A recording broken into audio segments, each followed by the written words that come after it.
angry that you're starting late. Mrs. Bernstein was pounding the table. Mrs. Bernstein got here when I got here. Well, Okay, let's get started. The workshop meeting of the Park District for Highland Park is called to order at 6:04 p.m. Kathy, can you please call the roll? Commissioner Bernstein? Here. Commissioner Flores Weisskopf? Here. Commissioner Grossberg? Here. Vice President Ruttenberg? I'm here. President Kaplan? And I'm here. Are there any additions to the agenda? Okay. First item, flood recovery efforts. This has been rescheduled for the October 10th workshop meeting. Park operations, golf operations, construction update. Amalia.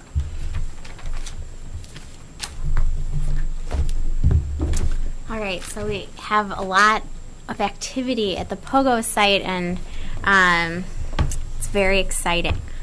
She's Lot- amping it up. a to lot more Sunset Valley. exciting, Come on, let's go. You should just let Ryan go first. Just let him go first and get it over with. I like him going last. Don't have him go first. That's no one can follow. No. All right. So the last time that I was here, we were finishing up building the retaining wall. There wasn't much going on, but since then. We've added in the storm sewers. Just wait.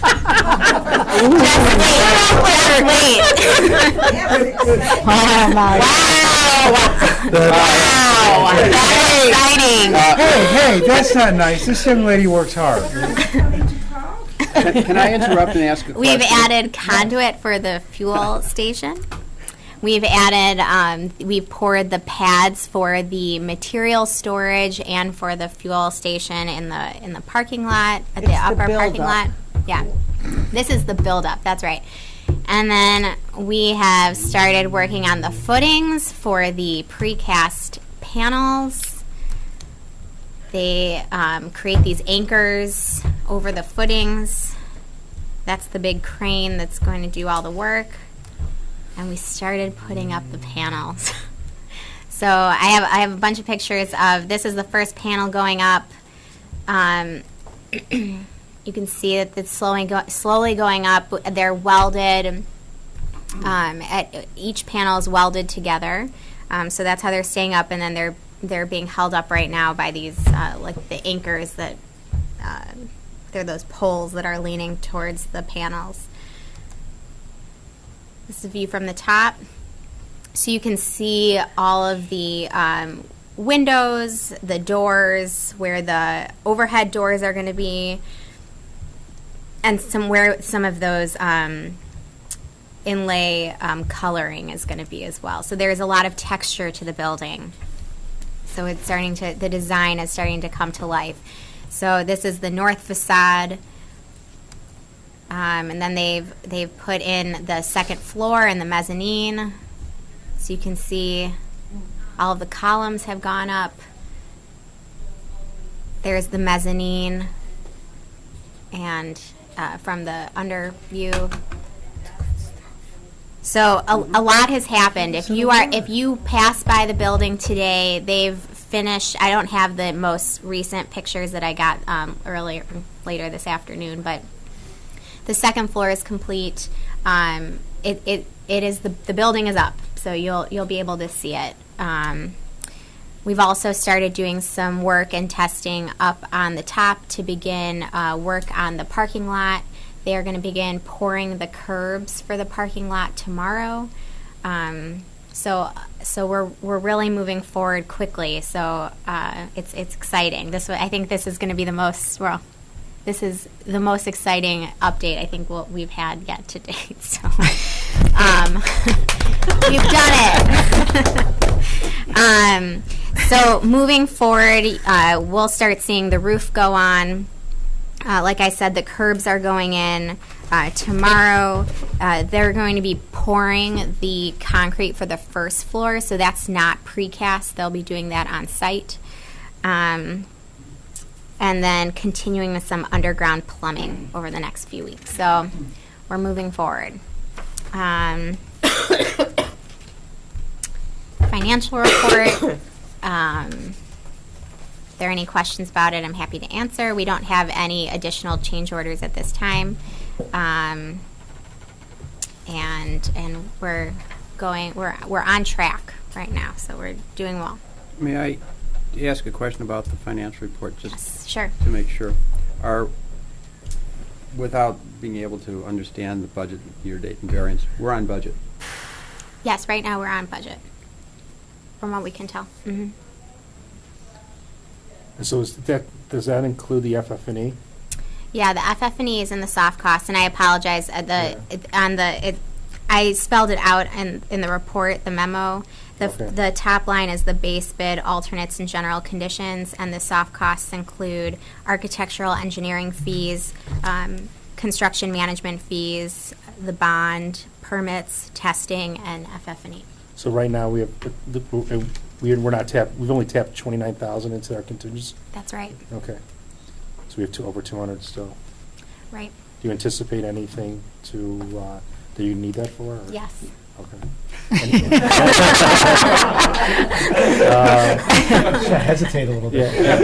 Any surprises since we last talked? You know what? No surprises. I did note in the memo that we did do some further testing with the retaining wall, so we did have to take it down and rebuild it, and that was per the contractor who built the wall, our structural engineer, and then the vendor who provides the actual material that was used for the wall. So there was a lot of collaboration with looking at how it was built, and everyone decided it was in the best interest of the project to take it down. So it's already back up. It did not affect our schedule, and it, as you can see, did not affect the schedule of the other work that was planned for that time. So, and it's not affecting our cost. It is not adding. That was all on the dollar of the contractors. And so when's it can be delivered? Can we take occupancy, possession? We are still on schedule for early February. Just as it And says here. anything from the neighbors at all, since now the building's going up, or at least the walls are going up? I'm sorry, what? Anything from the neighbors? Any complaints? We have not heard anything from the neighbors. And it's really, when you're up there, and I mean, obviously we have all the foliage, so you can't really see anything. And we have an employee who lives literally across the street, and I have not heard a peep from her. Her husband had been coming to some of the meetings, but it's pretty amazing when you're up there. Now, to follow up on your point from a couple of meetings ago, is we do have the landscaping plan on the website, and that we will continue to provide updates on it, particularly once the leaves start to fall, and we'll be able to assess what that looks like. But one other conversation that we had this morning was that they had to do some testing for the parking lot, and there are some, and that we built into the contingency money in case we needed to really, for lack of a better word for beef up, to Reinforce? reinforce. I It's guess to that's a good word. stabilize. It's Yeah. to. So the test results came back, and probably half the parking lot, well, probably a quarter of the parking lot is not good. Another, a little more than a quarter, 35% is okay, and then the rest is good. So we've talked, and our engineers are recommending that we put in a concrete, Concrete stabilization Thank you. into the soil. and Which, yeah. and that was planned, we bid that out, so we do have an alternate ready for that. Right. So we think that we are going to be going ahead with that. We just had the discussion this morning, but when we talk about this again, it'll be in October, so we will move on. But we think it's best to rectify it now, because since it is on shifting soil potentially, it makes sense to get the work done. And we did plan for it, so that was good foresight. I have one more suggestion. Either send a memo or send something to the city's Department of Community Development, because once the leaves start coming off the trees, they're going to start getting calls from the neighbors saying, how come you told us we weren't going to be able to see the building, and now we can see the building? So if you send them a memo indicating what the landscape plan is, so they have talking points are ready to tell the neighbors when they start calling in November, that would basically be preempting their concerns. Because they're going to say they don't know, we don't know what's happening, Okay. nip it in the bud right away so it doesn't build. Okay. So to speak. And we are looking at starting some planting this fall. So we're exploring that, and Yeah. so So make sure Joel and his team knows about that. Thank you. anything else? Well, I thought that was an exciting presentation because it's an exciting you. building. And if you go there to Yeah, Barney see, visited. the construction of how these panels are put up is just amazing. And if anyone wants to visit, feel free to let me or Liza know. We can take you on a tour with Mike, who's the project supervisor or superintendent, who's at the site every day. It's kind of neat to see. Great. And it is an important project. It's because, fantastic. You know, it's behind the scenes, but, you know, I have to imagine that morale for employees, you know, they're used to working in these just terrible conditions. And, you know, it's nice, they deserve that. And it is such an overwhelming project, especially when if you try to make a gingerbread house.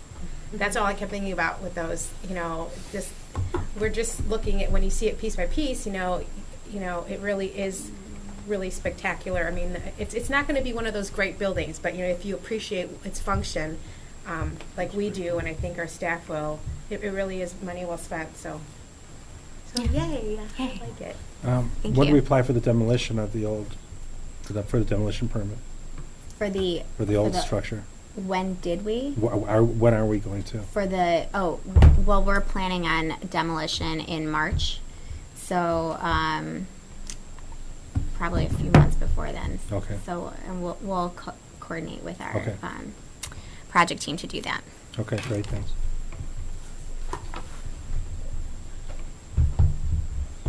Okay. Anyone else?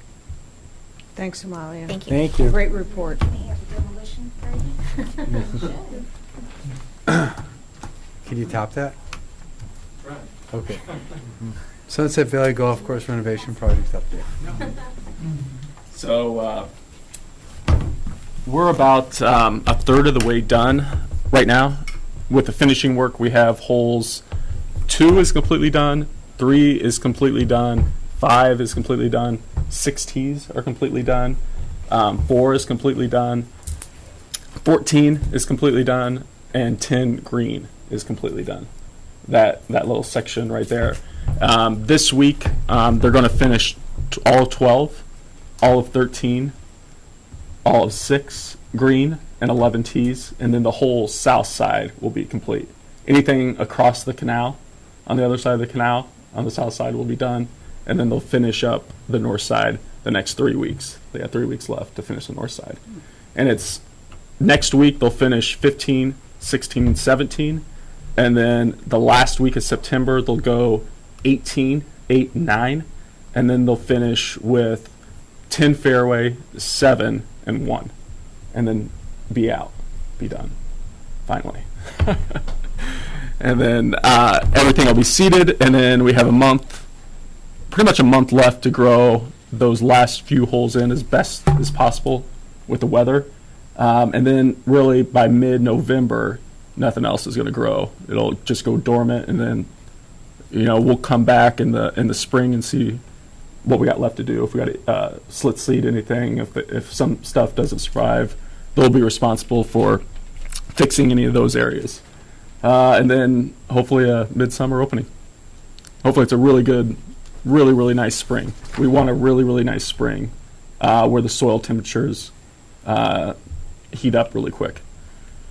If it stays cool and wet, that's when the growth slows down a lot.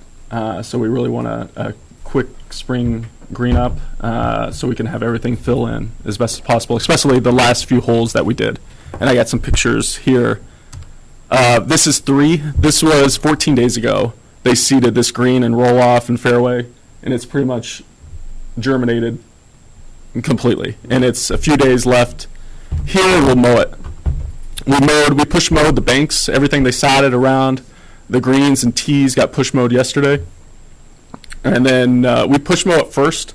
We don't want to take a riding mow over right away, just in case if it's a little soft or anything like that. We don't want to mess anything up, so we push mow it. And then we will hand roll the green for the first time before we mow it. We walk mow it. We'll hand roll it, just kind of firm it up so that sand doesn't shift in there and cause any any depressions where there shouldn't be. So this is the roll-off on 3 and 3 green. This is this morning. This is 3 fairway. This is looking back at it. So this is looking back on 3 fairway to 3T. And if you notice where all the dew is, that's the bent grass. And the bent grass germinates in 5 days. And that's the type of grass we chose is the reason why it germinates so fast and it can withstand in this microclimate. But the bluegrass that's in the rough, it takes a little bit longer to germinate. But you'll mow, the bent grass you mow at, half an inch. Bluegrass you mow at 2 inches. So that's what that looks like. And this is a really good catch. Nothing washed out. It's perfect, to be honest. So this is, does anybody know what this is? It looks like 2. Two. Okay, so that is 2. And this was a picture taken last year on Labor Day. So this is September. So, Tricked you. so look at this. So look at this. And then this is 2 now, about the same location. So cleaned out. So that's all, that new back tee, we really exposed those 4, and they're pretty close to all heritage trees that you really can't, if I go back, can't even notice they're there in that same location. And that was all covered in that underbrush, and now we exposed all those, and it's like a hickory, a white oak, and 2 red oaks right back there, and we placed a back tee right around those and accentuated those trees so they really, it's more of a feature of the hole instead of being hidden. And then you can tell that fairway. Get rid of all the buckthorn around there? Yep, and that fairway, that's 10 days from the seeding. And it's coming in really good. And that's Sunday, by the way. That was Sunday night. Can you go back one more time? Yep. Now that we know what we're looking for. Oh, I see. And you can kind of see the old bunkering style with the new bunkering. And again, the thing I was most amazed about is that we were seeing the other golf course to the east that I never saw before. I always knew it was south, Yeah. but I had no idea. And there's a big, beautiful lake there that they probably don't want us looking at. But Those trees are amazing. I know. This is beautiful. You don't even see, if you go, you don't even notice that they're really there. That's really cool. It's like that elm on 14. Yeah. Yeah. So that's 2.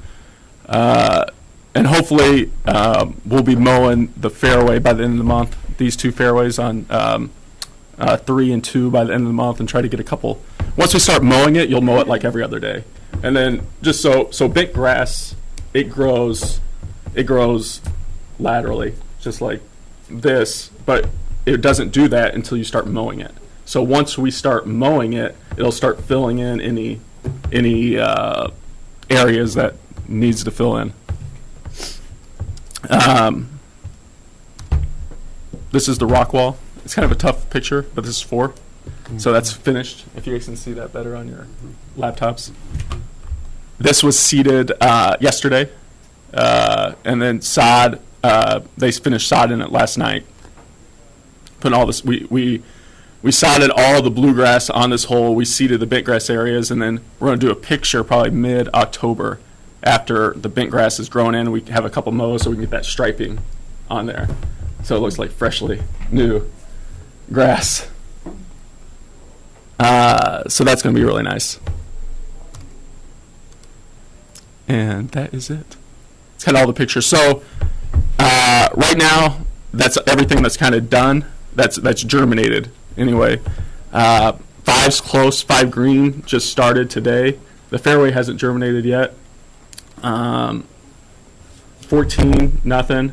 The bunkering on 13 is done. The sand's in the bunkers on 13. The sand will be in the bunkers probably on 12 by the end of this week, and those holes will be completely done by Saturday night. And then it's just good weather for the next 3 weeks. We're praying for some good weather, and we could use a little bit of rain, but not like an inch, just like a half inch once a week. That's what we're kind of shooting for, is a half an inch, and then mid-60s the rest of October. Maybe 70s would be nice. We've had good weather the last couple of I mean, it's not too much much to ask for, but it would be pretty nice. Ask the big guy upstairs. Well, Yeah, after the spring, yeah, we are exactly. deserving. Yeah, I mean, Or this July. was. Well, the spring, really, we got off to a bad start, and then July was... July was brutal. July was, and they're a month behind with, Okay, with the, I see that. yeah, they're a month behind. So originally, they were supposed to be done September 8th, and now it's October 6th. But that month behind, what does that do to a July 1st potential opening? It probably pushes it back a little bit, but I mean, it all depends on the spring. It all depends on the spring. It would be great if we could, open for walking only for a little bit, but we'll see. We'll just. I don't want to make a decision that could be no. detrimental. You know what I mean, to the grass, and I think Unless we don't want to do that. Yeah, no, it's just So when do you think we'll be able to make a decision? Because obviously, we're going to want to do a Great grand question, opening. yeah. And so when can we start planning? Or we can start planning the event, but when do we schedule it? When's a good time? When we know? Well, you're cautious of the traffic on this. Well, yeah, you're really cautious of all the cart traffic that's going to get. I would say June at some point in June would be a good estimate. I don't know really up the top. No, of my with the head. date we can make a decision when we're going to open it. You think May, June? It would be June later, because I don't think by May everything's going to be filled in Okay. by then. But we'll know if we have a really lousy March in April. Yeah. Or on the flip side, a really nice March in Yeah, April. It might help give us a better indication. Correct. Maybe we can identify a target week or 2 Yeah. weeks or something like that, but it's all about the weather. Any other questions? No, I mean, we talked about the last meeting about, the opening event. We should start maybe trying to plan that It's in the works. and do some type of charity thing, some smile event for that too. That'd be great. Yeah. That'd be great. Yeah, we Could raise a good $10,000, $15,000, $20,000 that day. Where's Yeah. Chris when you need him? What? Where's Chris? Chris, our smile guy? Yeah. I like the Pogo report better. Yeah, this was, it's kind of, like right now, it's like we're babysitting the grass because it needs water like every hour on the hour. So it's like we're got to be there. Welcome to our lives about 20 years ago. Yeah. It's like we're watering it, and you can't just let it water itself because you got to watch it water, because if a head sticks on, then you risk losing all that seed. It just washes away, or so it's just like you're watching. or it's windy. Or it's windy, yeah, and it's not watering exactly where you want to put the water. Are you finding people checking it out? People walking out there? Yeah, people walk. I mean, it's hard. I mean, people walking their dogs sometimes, and but Fertilizer. yeah, it's. I mean, we What got happened to the wagon? What do we do? it's still there. Or We're it's still, going to put flowers in it. we got to figure out how Flower to. cart wagon. Tell people about it who have not. Oh yeah, so we found in that woods on 4 and 6, we found a wagon or a manure spreader from the old farm that used to be on there back in I think it was 1891. Wow. Yeah. I just made that date up, but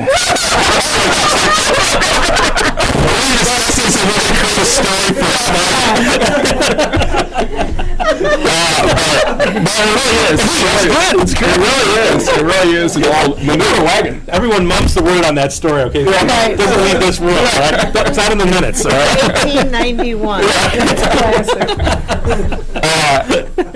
It's an old manure wagon, and there's something. I don't know what the other machinery was Make back it up. there, but I think that Yeah. Sunset used to be a farm. That used to be a farm back in the.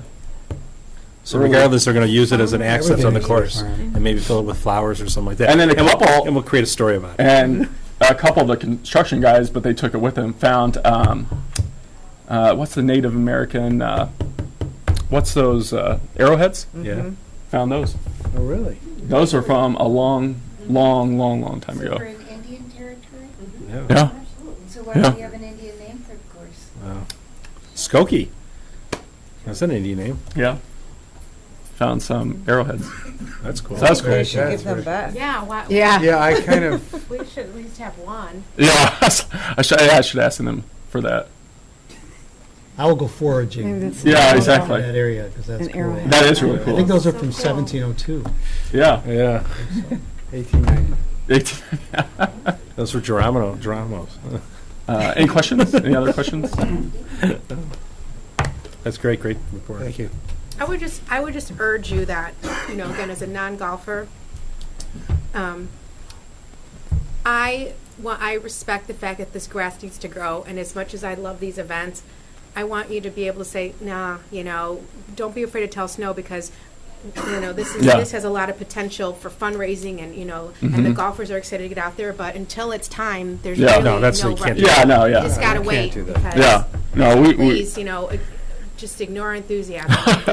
Put the grass and that course first, because it takes a long time. yeah, we You do were, it right the first time. and I thank you guys, because you guys are doing everything right. You guys approved, like, everything drainage-wise we're doing, you know, the grasses, the hydro mulch, I mean, that's perfect. When did the car paths get refound? Some have done, some were finished on 2, 5, on the south side are all done. Now they're gonna work on the north side. So those will be done this year? Yeah, Okay. except for the seal. We might not seal until next, like, June before we open, so it's all nice and. Yeah, what about the parking lots? You do that then also after the, Maybe wait till after the The clubhouse? clubhouse renovation's Yeah. done. okay. What we gotta do. And also you right? have to remove the old golf Yeah, maintenance, yeah. I mean, the park Yeah, maintenance yeah. building. Okay. So we'll probably wait to do that until everybody's out of there. But it's going good. We've had great weather, and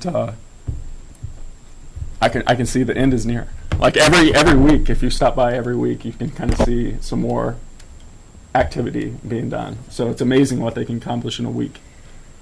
And the fescues is getting planted and Everything's done. It's germinated. Some of those areas. Now it takes 2 to 3 years to really mature and get that seed head going. But I mean, it looks really good. Everything's looking. When you were out, does it feel like it's different? Yes. Okay. I was out there about a week, how long, a week or two? You were at Labor Day weekend. Labor Day. Yeah, Labor Day, I went out there with the boys and we walked the course and it was really cool. And we ran into Ryan out there. We were out there. It was really nice. Did he throw you off? No, we were leaving anyway. We were done. I had to go check who it was. I was like, who is that? The people with dogs, are they golfers that just want to peek and they happen to have their dogs? Or are these dog walkers? No, I mean, you'll have like neighbors, Oh, just okay. like just walking around the clubhouse, and Oh, okay. You see that at Highland Park Country Club all the time too, where people are walking their dogs on the carpet. All people are golfing. Yeah, Yeah. yeah, Sometimes off leash. yeah. That's great. It's very exciting. so thank you. Thank you, Ryan. Thanks, Ryan. Can you follow that one? No, I got nothing. Clubhouse renovation. Yeah, we just wanted to update everyone that the exterior plans for the clubhouse were presented to the the Planning and Design Commission last Tuesday it was, and we were approved. However, we have to go before the zoning board for a variance because we have that fence, the white fence that we showed you that screens where the dumpsters and all of that are. And city code, city 6 feet. regulations are one and code is the other. It's 6 feet. Our fence is 7 foot 8 inches, something like that. So we have to go to zoning, and I will tell you that we've tried to have it approved administratively and have not had any luck with that, nor have I been given a reason why not. I'm still pursuing that, but If you call Gita. I, Because aren't we replacing been- the same size fence? yes, Same size exactly. fence? Because I know in ravines, if you replace a retaining wall, you don't have to get another permit to do that. It's because it's ordinary maintenance. So, I mean, I would think they would allow ordinary maintenance replacement of a fence also. Right. Well, I talked to Gita yesterday, but we didn't talk about that, so I'll be seeing Yeah, her. let's see if Gita can Yeah. do something on that. And just on a side note, do you know Aki? Okay. So we are proceeding ahead with that. We are having a meeting with the golf, it's a guy in building. Yeah, I don't know. We are having a golf advisory meeting on Thursday night, and we have not met with the golfers. It's been a long time, but actually the last time we met with them, none of the work had begun. So we are going to have a lot of exciting updates to share with them on the course, and then also to talk about the clubhouse, because they had given, we met with conceptual plans for the clubhouse, got their feedback, but as you all know, we are working with limited budgets in each area, so I think we have made the most of what we have, and I think the plans that we presented to you 4 weeks ago, gosh, it wasn't that long ago, 3 weeks ago, when Andy and his crew came, we're all very excited about that. So What time's the meeting on Thursday? 6. Here. Here.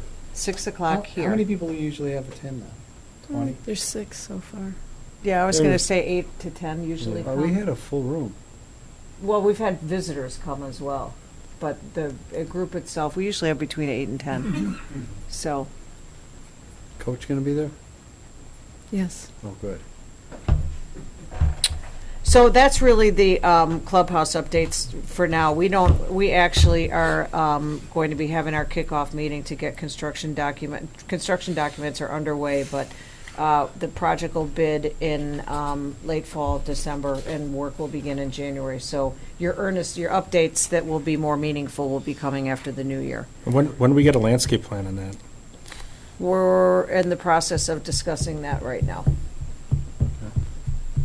And where are we with the interior? We're not there yet. Coming soon, though. So, and we'll get you the timeline and the budget and all of that, as you've seen in the other reports. There just hasn't been a lot to show at this juncture. So, my report is the least exciting of all. No, it was very exciting. Made Ryan's like, yeah. Problem is, Ryan, we expect amazing things from you all the time now. So, You ready? Rec center renovation update, Mitch and Brian. Brian's gonna set this one up. Oh, man. Chicken. Power. It's good to be the king.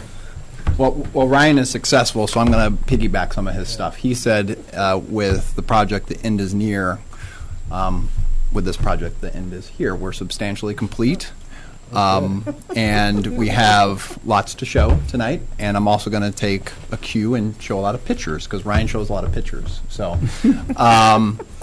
but before I move forward, just to kind of recap where we were last time we sat here, we were getting ready to go into phase 3, which was, a lot of the meat of the project to wrap up everything in a very short amount of time. So on the 20th of August, when we shut down, the wheels started to move with that, and it took a really big collective effort, and a lot of people that are in the room tonight really helped make that happen, including Debbie and John and the rec center team. Dan with his parks team, they came that night and helped move equipment. Kathy was there, Liza was there, Brian was there. We had a big team effort, and then obviously Bowler came in and Woodhouse was there. So it wouldn't have happened in that short amount of time without a huge team effort, and I just wanted to recognize that before we move forth with kind of showing the final components of the project. So to recap, this was just because it had 3 phases, so we just wanted to, with the final presentation, show this was phase 1. This was the lower level, and a photo of that beautiful looking studio downstairs that has been open for several months now. All of our programming, especially now with fall programming, is down there, and it's running very successfully with a lot of new programming in that space. So here is the first shot of phase 2 and phase 3, which we did open as scheduled on September 1st. The only thing that morning that was not in place was the countertops to the desk, and they were in place by 10 a.m. So this shot is looking basically back. That's the new personal training studio. This is the new desk. So it's looking out into the upper level lobby. Over here, we'll get another shot here, but that's the beginning of the member retreat area. So this is the reverse shot and how you now enter from the upper lobby area. So, with this project, one of our main things that we wanted to get from the desk perspective is bring that person out. And so when you come off the stairs, you have a person that is interacting with you immediately. And I think we've successfully achieved that. It's a very nice big desk, and you get good eye contact so that patrons are welcomed immediately. Back behind here, This is the member entry into the fitness area. Back here, you can kind of see there's the member retreat with the television, and here's the locker area.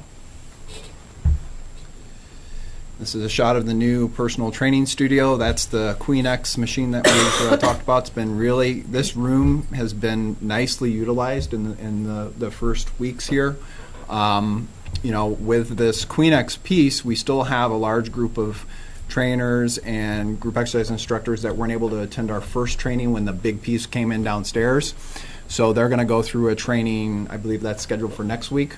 And they'll focus a lot more with the equipment that's up here, and we'll primarily have our trainers at that session. But again, I believe this area has gotten some really nice reviews from both our trainers and the patrons that are using that area. This is one shot of the expanded free weight area. So I took two shots of this. One, this just kind of shows it's really almost right off of the personal training studio, looking across the expanded free weight area. If you can imagine where this pillar is, a wall being there all the way across, that's where the studio, the old studio, was. So this is a partial shot of how much square footage we gained, which again was about 850 square feet. I would say one of the biggest challenges, there's many challenges in the last 10 days, one of the biggest challenges was we added 8 new pieces of equipment. So when we had to relay out this floor, it was a lot of puzzle pieces. Because there's a lot of things we wanted to achieve with this, but one thing we didn't want to have happen was, if we have all this new equipment, is to block views. So we put this picture in there specifically because if you remember, we had a big piece of equipment that used to sit right here. It's called a Smith machine. And now that piece, it's a new piece, but it's over here. And one of the goals we wanted to achieve is always keep a nice sight line out to that open area. So you'll see that not only here, but also with the fitness, in the fitness area looking the other way, we tried to keep open sight lines to the outdoors. This is looking back the other way, so really back in that corner where that window is, and this gives you more a little bit of the depth that now we have in the expanded free weight area. I was mentioning 8 pieces of equipment. Here are 5 of those pieces are sitting right here. So again, you go in there and I think when we first saw it without any equipment, I'm like, wow, this is so much space. You start putting equipment in, and it does enclose it a little bit, but I think we still have put together a plan that really still does show nice walkways, and there's no congestion. The stretching area is, it's really designated in the same area where we used to have our stretching area. It was kind of the pseudo stretching area. What we did with this is we did put a knee wall up, and we put in a new flooring. So it really is now designated as a stretching area. And we opened up the area too. There used to be a lot of stuff that would just sit around this area. This is all now open area, and again has been nicely utilized for its purpose now. This is one last shot. I think this is my last shot. And this really, again, kind of highlights what we were talking about, is trying to have these open views and then also opening this area up. This is really entering into the fitness area and highlighting also this nice new LED lighting here and here, really brightens the area. And that whole walking path follows along that LED lighting that's up. So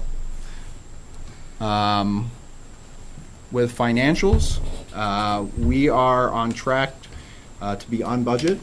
The soft cost includes the FF&E. We do have some soft costs that are still scheduled to be hitting in September. Our contingency, right now we still have $12,500 left. We will be using a little bit more of that contingency, but we will stay under the $39,350 that was budgeted for contingency, and the total budget will be under our $1,093,000. And this is just the last estimated project schedule. We did have our ribbon cutting celebration on September the 5th. And on that morning, we did do a walkthrough with Bowler and Woodhouse Tanucci to develop our punch list for upstairs. So that punch list was created. It's rather lengthy, but a lot of this punch list stuff is touch up an area here, fix a base here. There's not big major things on that punch list. So we believe that by the 29th we should be able to complete that punch list with Bowler. And oops. this was on the ribbon cutting. So a nice photo with a nice, amazing team that helped make this project happen. Be happy to take any questions that anyone might have. I got a couple. Okay. The trainer's room has a sign, I mean, there's little things. The trainer's room has a sign of times people can use it. Mm-hmm. I thought we were gonna have it open to the public unless the trainer was in there. So what our plan is right now is that the designated hours we have posted are areas we know after, even talking with trainers, that really it's never utilized. One concern that we have would be if we kind of just left it open and then a trainer, we don't always know every trainer's schedule, and a trainer tries to go in there to use a piece of equipment and there's 1, 2, 3 people using it. So what we thought is we'd start with times we know that trainers aren't using it. And then right now it's still open, but we do have a fob system because that door will be fobbed, so that'll keep access to just trainers. During the other times, we'll prop it open so that others can use it. When will Lisa and Jesse's offices be done? So the move on that, I believe, is happening Wednesday, right? Oh. With IT? Yep. And are we gonna get numbers on the lockers? That's part of the punch list. Okay. Yep. That's all I had. It's a great job. Mm-hmm. Great job. I have a lot of people who are amazed that the project cost as little as it did, and they're likening the facility to the best private clubs in the area. I mean, it's just amazing what the reaction is that I'm hearing. The first Sunday it was open, I stayed longer to watch people's reactions. It was really fun. Yeah. I've heard the same, just overhearing Ju- people just just- saying, oh, it's like a real gym, they Right. call it, Right. It's not a park district, it really has a club feel. It's a health center. It's a real health club. And then also with the, so I train with Ruben, so I'm amazed at like how much they can do in that little room. This thing pulls into this, and and I'm so strong, and I'm like, he's just trying to challenge me. No, it's just every level, like I can't do it, and he'll adapt it, and but it's really neat. And the best part is, one of the issues when you're training and when you're not in this room, people will come up to the trainer and say, "Excuse me, how do I use this?" And it's very uncomfortable for the patron who's paying for the session, but also for the trainer because they don't want to be rude. But there's also it's dangerous to have people in there sometimes because they don't know how to use this equipment. Like you said, we've trained the trainers all day long, and people go in there. So one of the things I think you had said was maybe making like a bigger sign where people know that it's training not open to however we're going to do it, because it would be nice to keep people out without it being confrontational, just uncomfortable for people. But it really is just so the equipment in there, you don't even realize how much there is because it's all against the wall. Things come out, this hangs from that, and it's just it's really, you don't even have to leave there. Yeah, that piece is really amazing. And that's the same concept as the one downstairs. It's a very functional piece of equipment, but it doesn't take up space. And, even with this project, we gain a lot of space, but we want to make sure that we're using that space smartly. So that's one way that we are, for sure. Awesome. Thank you. Okay, thanks. Brian. Thank you. Do you think there'll be enough coat hooks? That's the other thing I noticed too, in the locker room area for coats. Are we going to be add more to that? Right now, I believe there's 14 and so 20 coat hooks. We have one more wall we could potentially hang it on if it became a problem, but we wanted to try to keep the coat hooks inside the locker area so it looked nice and tidy. Yeah. How Right. many lockers did we have last time? We had 60 lockers. And now we have. The same number. The small ones. With the small ones, too. Yes. Okay. Yeah, Yep. I noticed the small ones. Those are Yep. pretty neat. Sometimes you just have some keys and you don't need a big locker. And we ended up moving and repurposed our upstairs lockers to the downstairs, so Studio One patrons can take their stuff directly to Studio One and store them there, too. So there's 25 lockers outside of Studio One now, too. With numbers? Those have numbers. Those have numbers, What do you have yeah. against Post-its? Yeah, I saw Damn. the Post-its. Actually, I Yeah. think it's great that we don't have numbers because Can you go back it to the forces president? people to use their brains. Yeah. Remember, I'm the third row in the second tier. Yeah. See, just you don't need numbers. Numbers. Yeah. Where'd that come from? And she was looking at you. Scarecrow. I'm next on the agenda too. Great. If there's no more questions, there's a new procedure we'd like to present and recommend to the board. It includes, basically, it kind of went with this project, and that's facility access control on the upper level lobby, specifically the track area. So I kept this picture up here so we can always just kind of refer to it. But again, talking about bringing that person, our staff member, out to greet the staff, that was definitely a number one concern with bringing this desk out, but we also wanted to improve access control. So Rita Security did an audit, and one of the areas that they brought to our attention with the rec center was you have a facility check-in process for all membership, you have a facility check-in process for all open gym, you have it for the pool, but you don't have anything for track patrons. So there is a group of people that are coming in your building and you don't know who they are. So our biggest challenge with that when we looked at it was, well, how do we reconfigure things? Is it at the lower level lobby? Do we address it on the upper level lobby? This renovation project gave us the opportunity to address it. So by bringing this desk out and closing off the one entry to the track, it now requires people when they go to the upper level to actually check in. However, we need to formalize the check-in process for track patrons. So what the staff is recommending is what is called a track pass, and other facilities do use similar things. This track pass would be like a membership card. It would be like on a membership card, but it would only give them access to the track.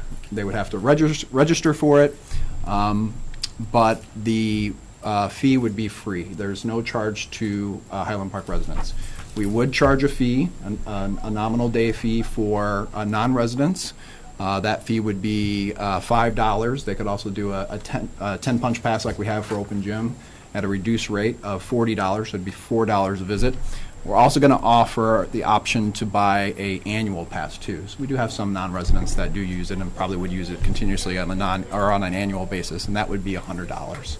We did some surveying of other park districts that have a track and also charge for that. That was a part of the memo that was provided in your packet. Once it would be implemented, basically it would be just like a patron coming to use the fitness center. They would check in here. We do have 2 stations. This station would be the primary station for track patrons to scan in. So you wouldn't have fitness patrons on top of track patrons, everybody trying to scan in. They would be designated to come to this area to scan in, and then all fitness would still happen over in this area. We could do point of sale and sell a pass up there because we do have a point of sale computer. And then this would be just our access area that they would enter into the track area. If the board approves, what we would do is we would roll this out in October. So October the 2nd, Monday, we would make an announcement. We would talk about what this track pass is, what are the requirements, and we'd have a grace period of 4 weeks, basically, that people would come in and register for this pass. And then November the 1st, which I think is a Wednesday, we would then do enforcement. So if somebody comes up and they didn't get it, they could still register for it that day, but we would require them to register for it on that day to make sure that they're in compliance with our new procedure. With that, we really do think, will we be at 100% compliance of everybody checking in? No, but we'll be a lot closer. We have a lot of people that use our track, and we really don't know who they are. When you did the survey, were we the only one with a free track, indoor Glenview. track? Glenview. So the Park Center does have a free track as well. I have some I'm sorry.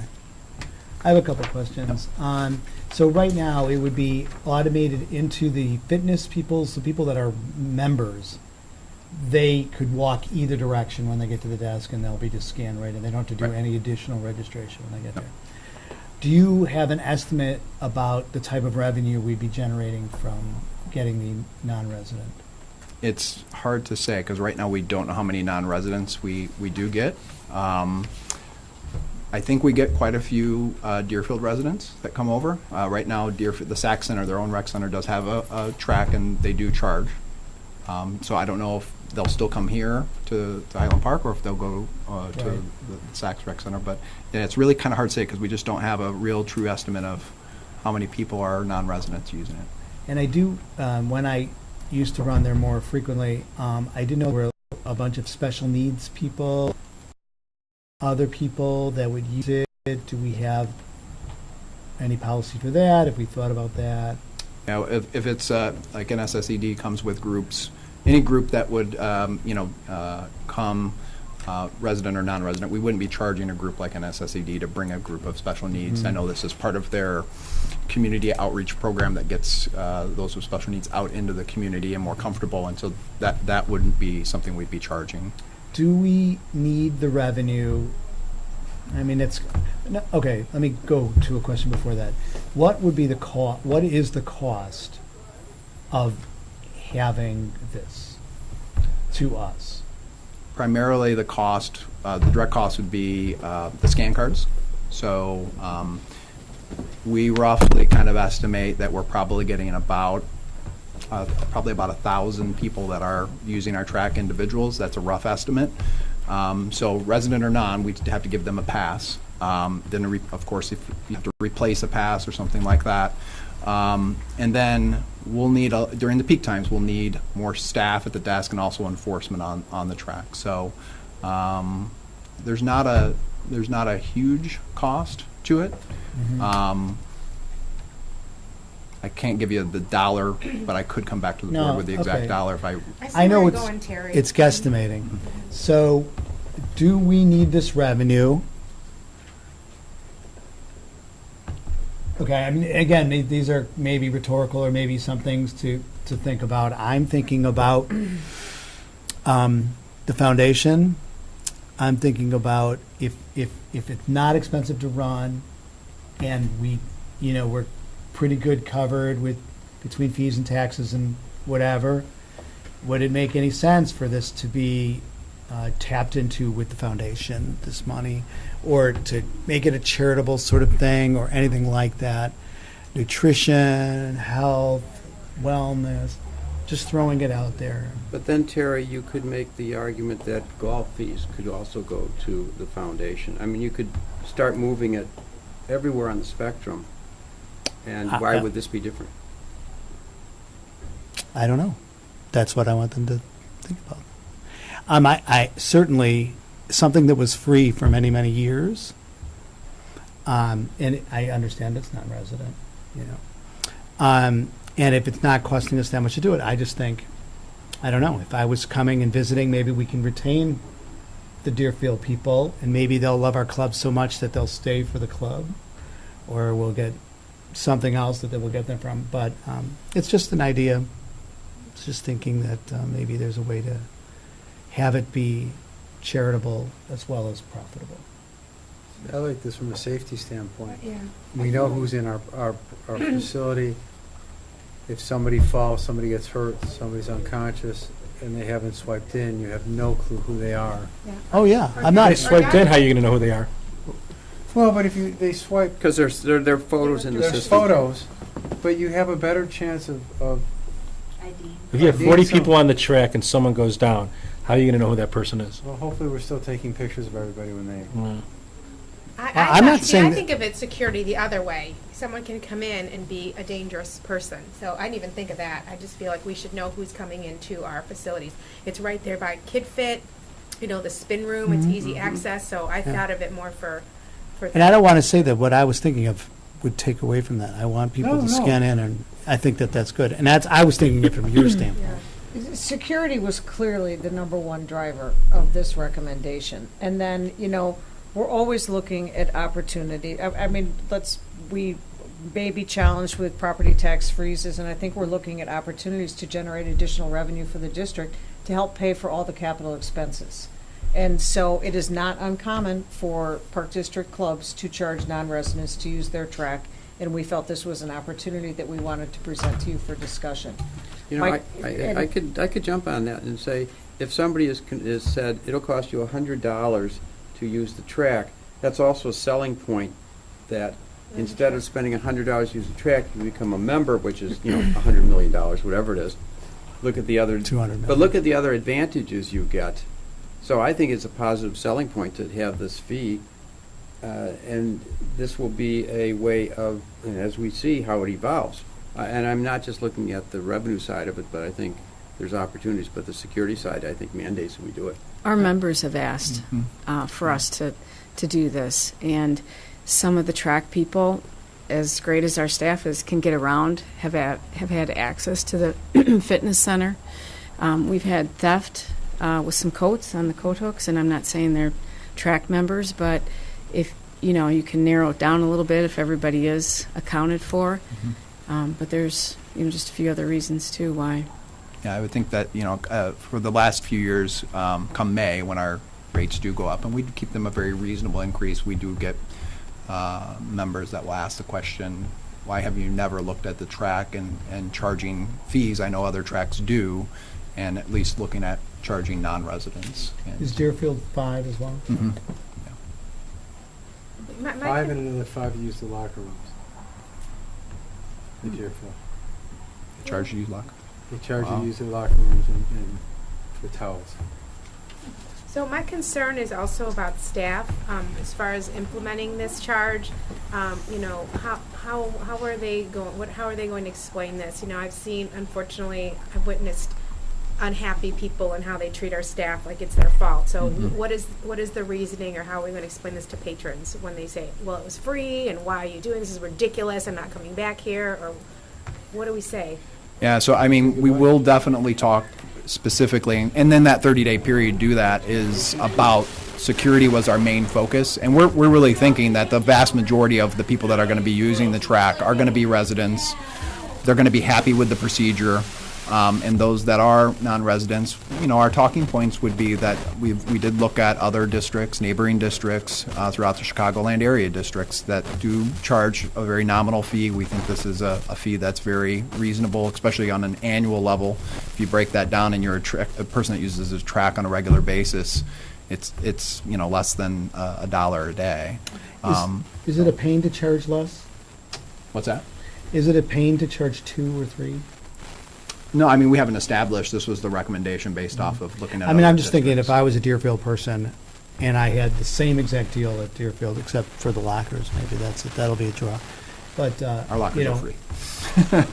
That'll be the extra draw. Yeah, I'm just thinking, No towels, what though. can we do to incentivize people to stay that are, or whatever. Mhm. So, that's just, Yeah, but then you get into the, if it's too low, they'll go, why you bother charging? What's $1? That's ridiculous. It almost has to be, you have to price it just right to where it's worth something without it being nothing either, or minimal. But I think if security-wise, you guys are doing a great job. I love that wall was put up, so you can only get in one way. Because even as a walker or a runner, it's dangerous when people just jump in.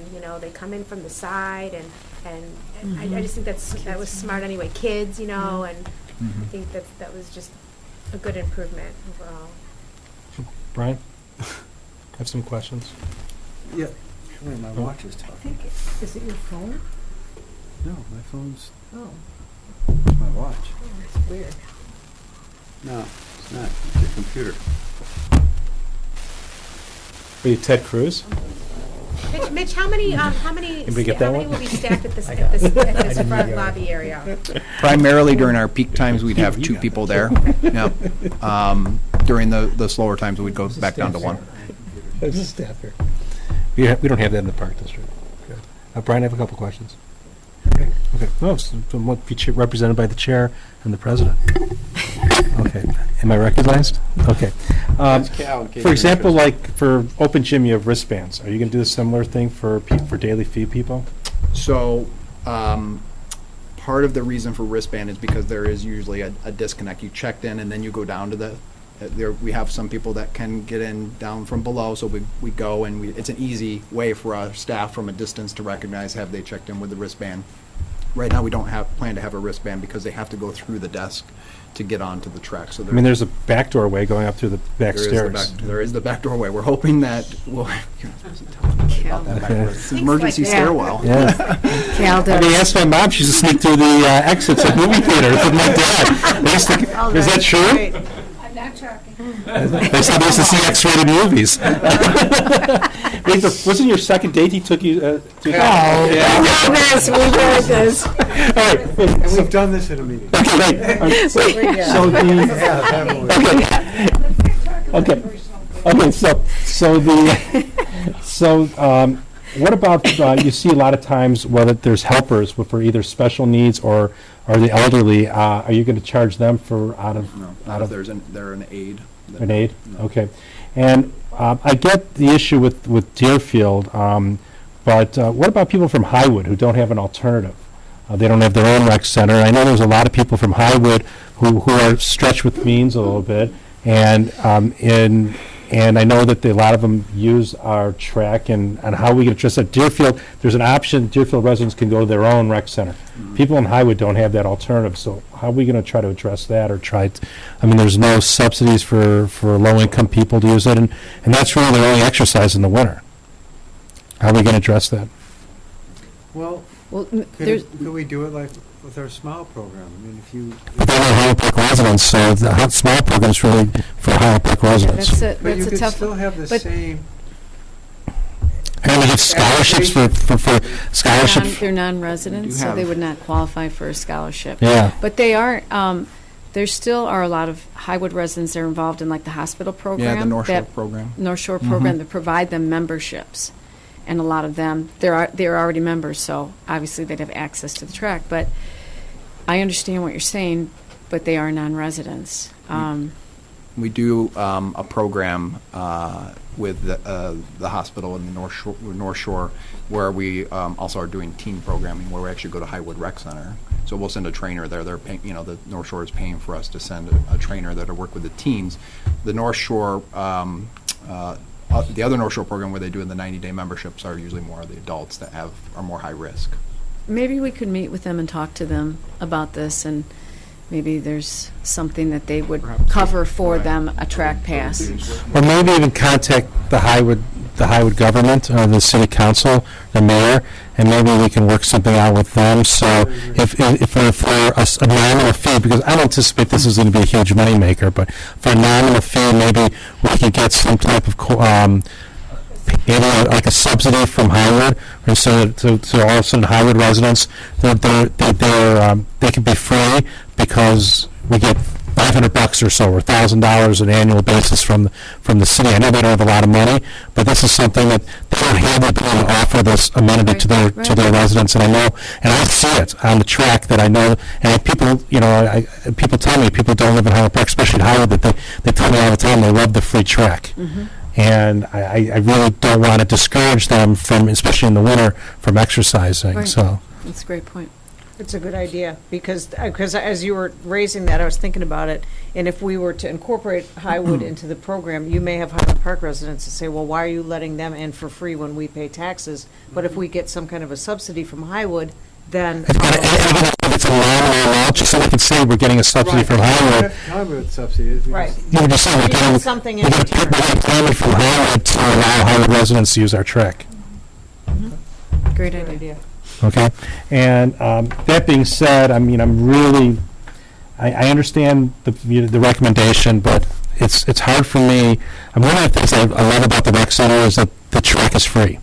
And people come up to me all the time, and they really appreciate the fact that there's something, they get something for free. And you don't get something for free very often anymore.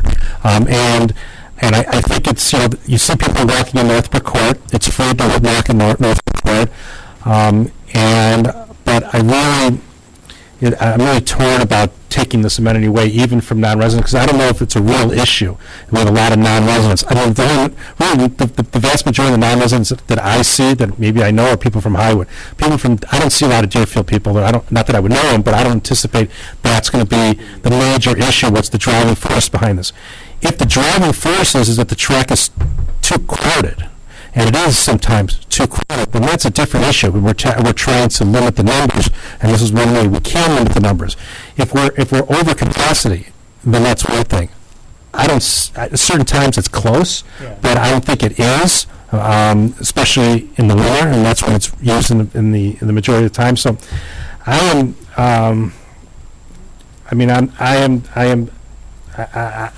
it's, how do I say this? I really don't want to make this the charge for the track. I really don't. And I understand your concerns, and there's ways otherwise around doing this. Even if you had the check-in system without charging non-residents, because I don't really think it's a problem that needs to be solved. And if your concern is security, then you can solve that with doing the check-in without charging non-residents. But I mean, it is an amenity. It doesn't cost us anything to operate, really, because the building's operating. We don't have no staff. It's not like a golf course. We have people mowing the course and we're maintaining it. It's not like the fitness center where we have people who are walking the floor. We have people cleaning all the time. This is something that really doesn't cost us anything to operate. And for us to charge for something like that, when we haven't been charging, and the rec center's 10 years old, and without there really been an issue that's causing us, I'm really not in favor of charging. I guess that's where I was coming from.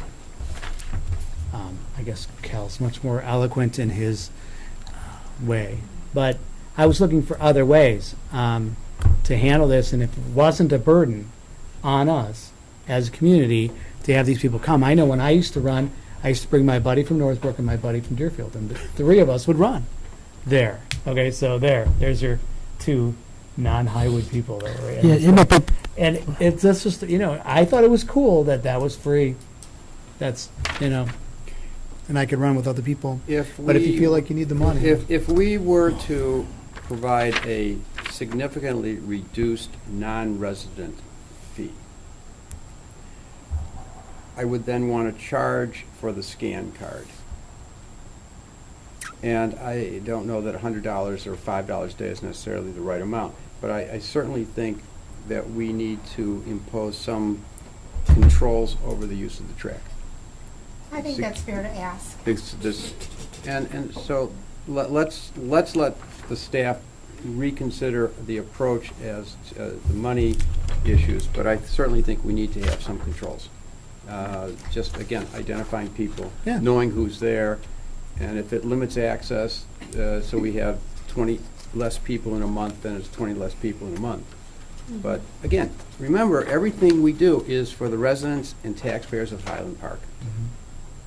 And if we say it's free to Highwood, and Cal's point is, let's see if we can get subsidies, but then let's be careful that are we going to turn that into a broader conversation about subsidy for the rec center membership?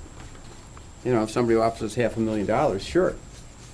But let's be very careful about the expansion of very specific. I get that, but again, this is like the lowest common thing that we can offer. I mean, people have the ability to walk around a track in the it's really in the winter. It's when it's used, because there's only one other alternative, and that's Northbrook Court. And I don't know that that's what really is the alternative. But why don't we let the staff come back next with the. I don't want to implement this right away. No, we won't do anything until we come back for approval. We can push the timeline back. I mean, we don't have to start this November 1st. We can start it at the new year, unless you know something that I don't know. No. But Yeah. I do like this compromise.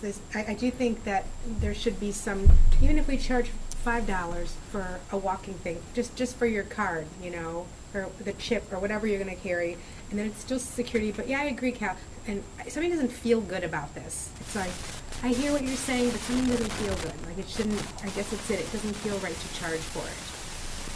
So. And I'm looking at Mokina, it has 13 and under free.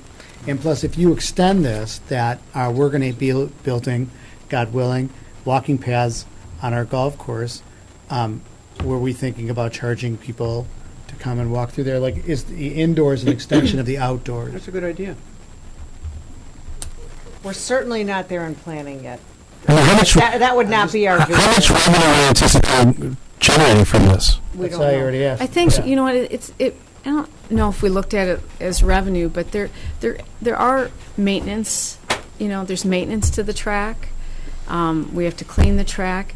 And I feel that when people have to pay for something, they'll have a little bit more ownership. We get a lot of people, I mean, it gets busy. I know our members can get frustrated when they're trying to run on the track and they think they're all non-residents, and they may or may not be, but there's kids on there that frustrates runners. It can be very busy. I get it. I see it. And Yeah. so, but I think to ask something to help cover some maintenance and to control some of these numbers, because in the winter, What was the policy behind making it free in the first place? It was originally for the community, and the community was Highland Park.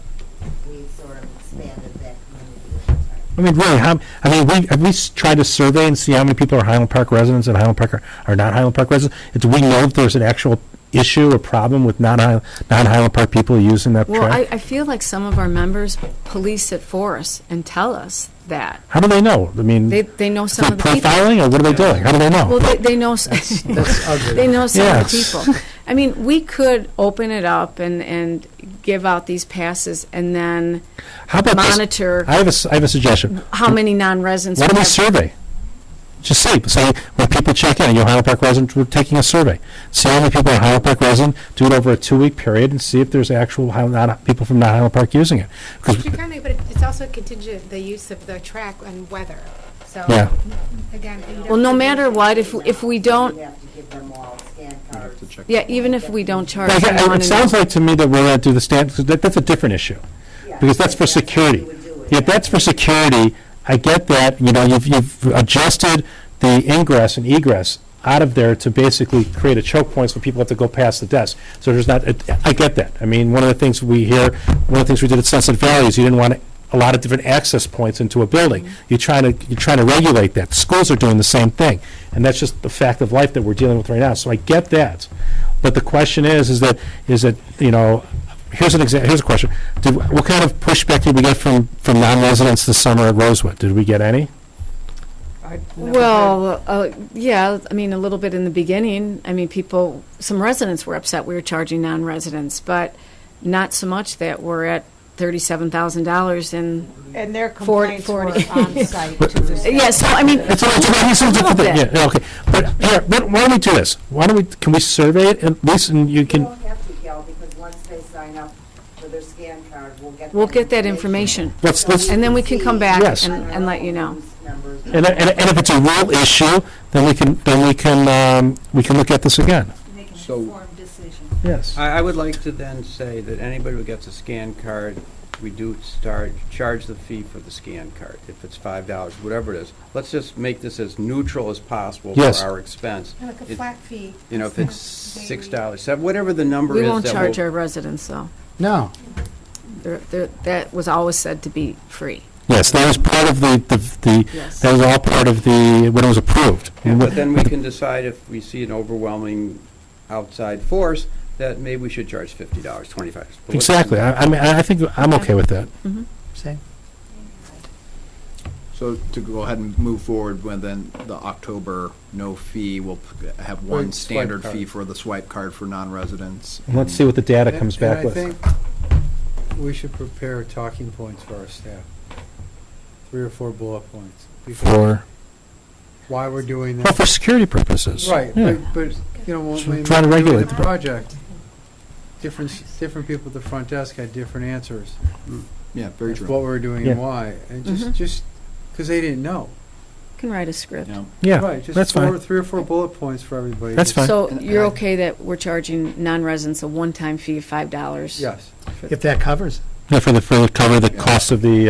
Right, I think it- $5.30 for each card. Right, and then, but you talked about maintenance, you talked about other things. I mean, Yeah. what is the true cost of a visitor to come and run on our Never track? figure that. It- So what, we'll just do the No, no, one no, I time mean, the pass. price, you know. $5 Yeah. charge. Yeah. Yes, Okay. 5 sounds good. And then we'll come back with numbers. We'll come back with numbers. Yeah. Okay, So I'm when we okay get- with that. When we got $35, we'll. Smile. We'll give it the smile. That's right, give it to us, we'll take it. Okay. Okay. I'm always thinking here, I'm working it. Thanks. Sorry, Okay. Debbie. All right.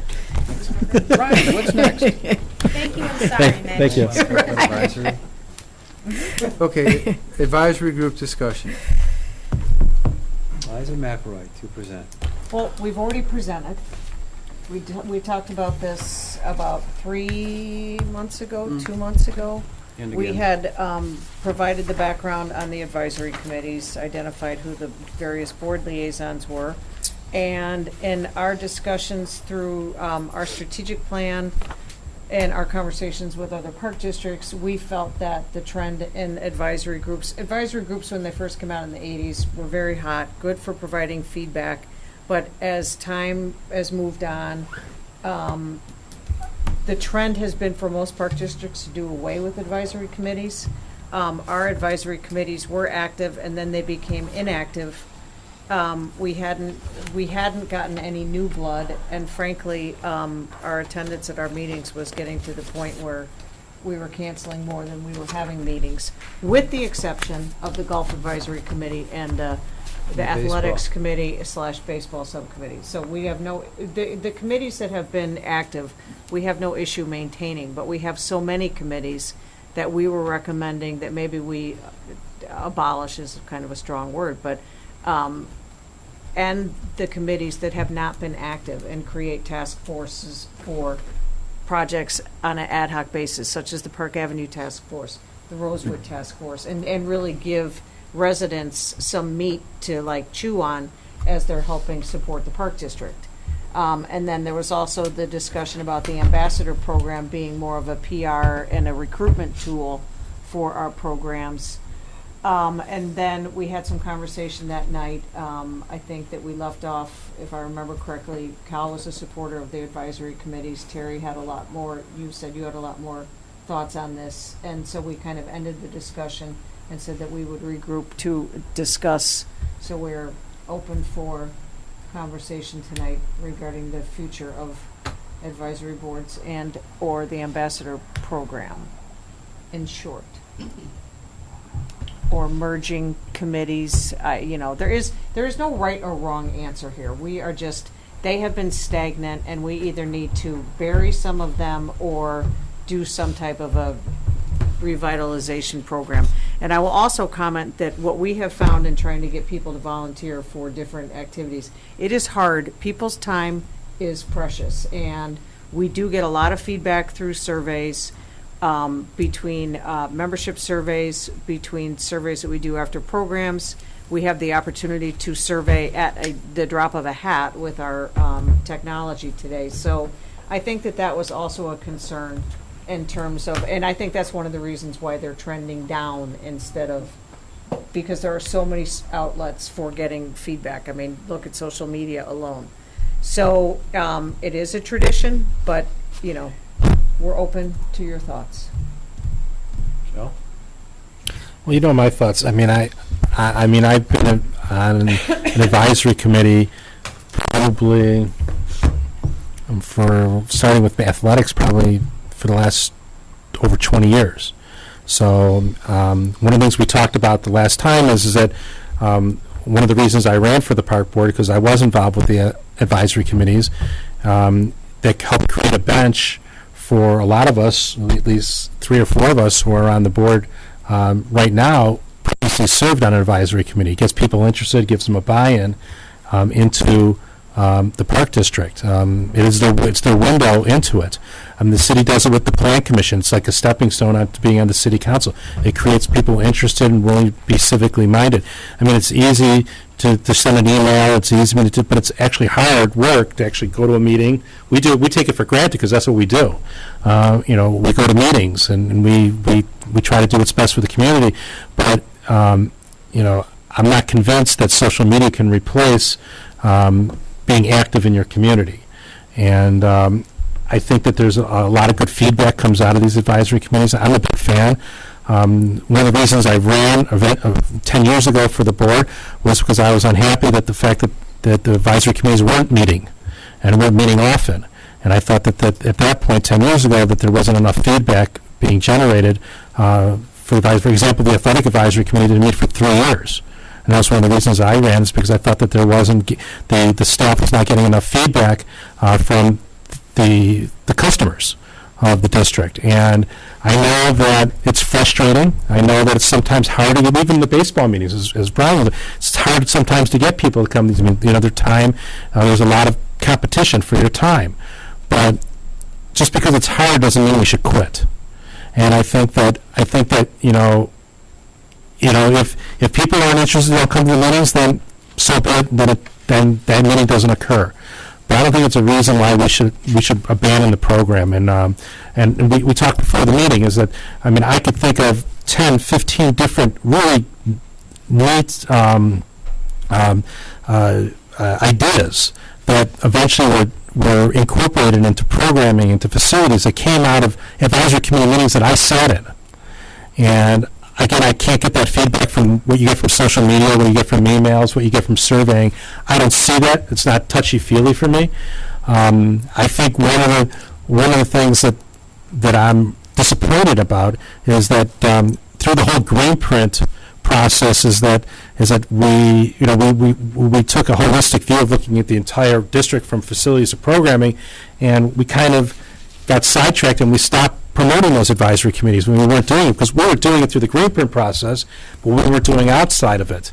And I mean, I like them.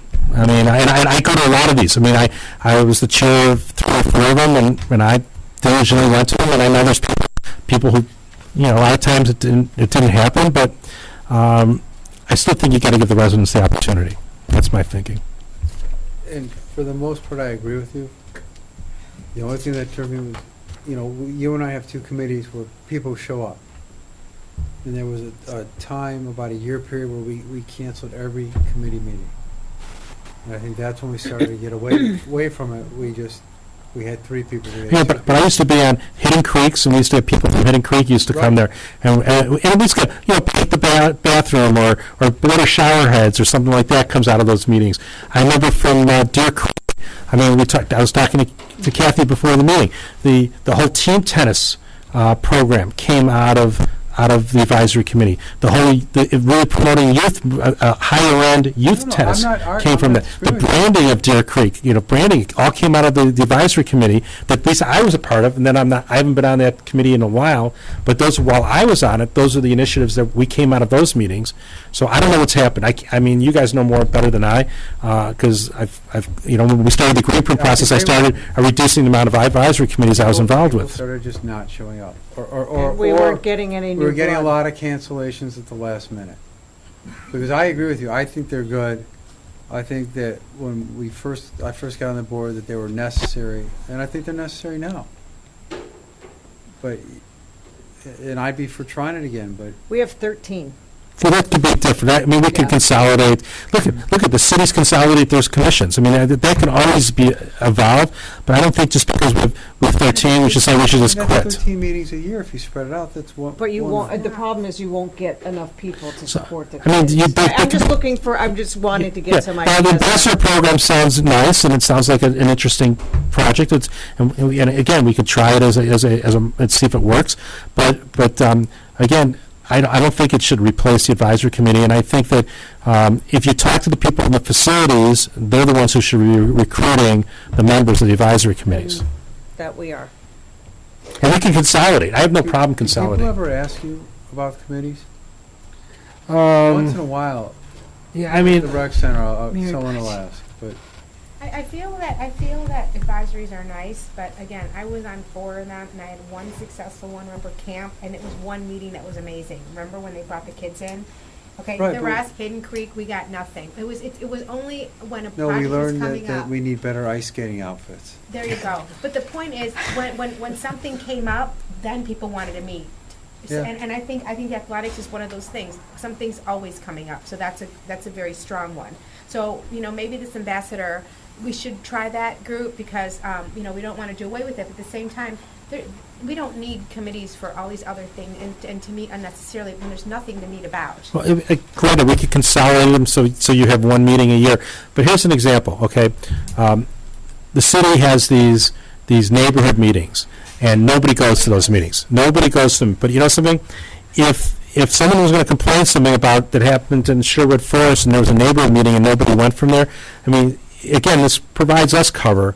I'm not saying that this is the reason to do it. Provides us cover. Listen, you had an opportunity. We have this meeting. It's scheduled, and it's there. You have an opportunity to have your voice heard and come to a meeting. If you don't come, you know, we can't get your. If you don't come to give us your feedback, we can't read minds. See, I feel like the Park District is very proactive. Like POGO, for example, we send out letters to neighbors. We let them know what's going on. We have it on our website. I mean, I think the fact that we reach out to neighbors, to those neighboring communities around whatever facility we're working on, I think we do a really good job with that. We had no one attend the POGO meeting, but I'm sharing this with you because the irony is that we had a meeting last night at Kniff Park for our continuing discussions with neighbors That was at of Old parks Elm. that have tennis Yeah. courts. Old Elm, we had 33 people at Kniff Fieldhouse for that meeting. It was fantastic. And that's what I wanted to hear, because my perspective is that standing advisory committees where you try and find 6 or 7 or 20 people who then don't show up to meetings, maybe not the way to go. But maybe the way to go, and we talked about this, is you have a announced meeting at Centennial Ice Arena for anybody who's interested. You have an announced meeting at Deer Creek for anybody that's interested. Okay, that's interesting. And instead of having this as an advisory group that's appointed people, anybody can come, like the community meetings that you were speaking to. Mhm. But we're more facility-centered.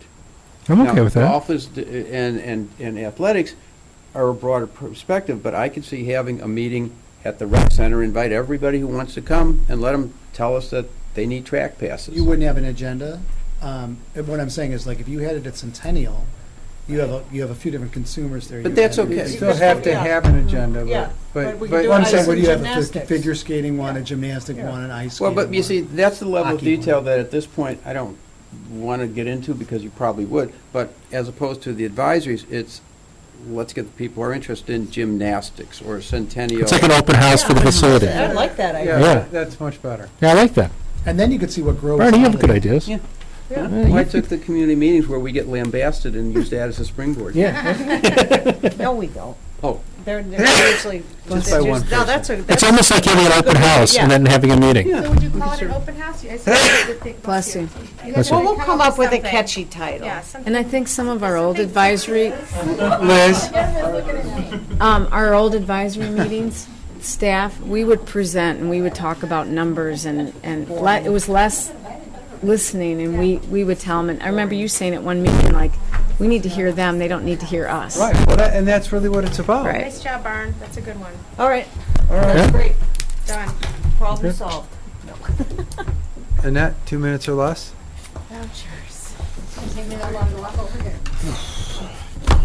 Bills presented for the board's review this evening are checks written from August 18th through September 7th. They total $720,059. and I reviewed them, and I thought they were all great. Okay, there we go.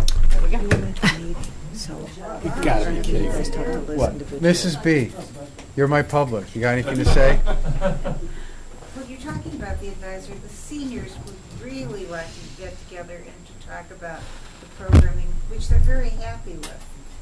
And they just want to reiterate what their concerns are and what's going on. One of the things that is a problem right now is transportation. And that's going to be addressed tomorrow, actually, at the police station, for seniors who don't drive.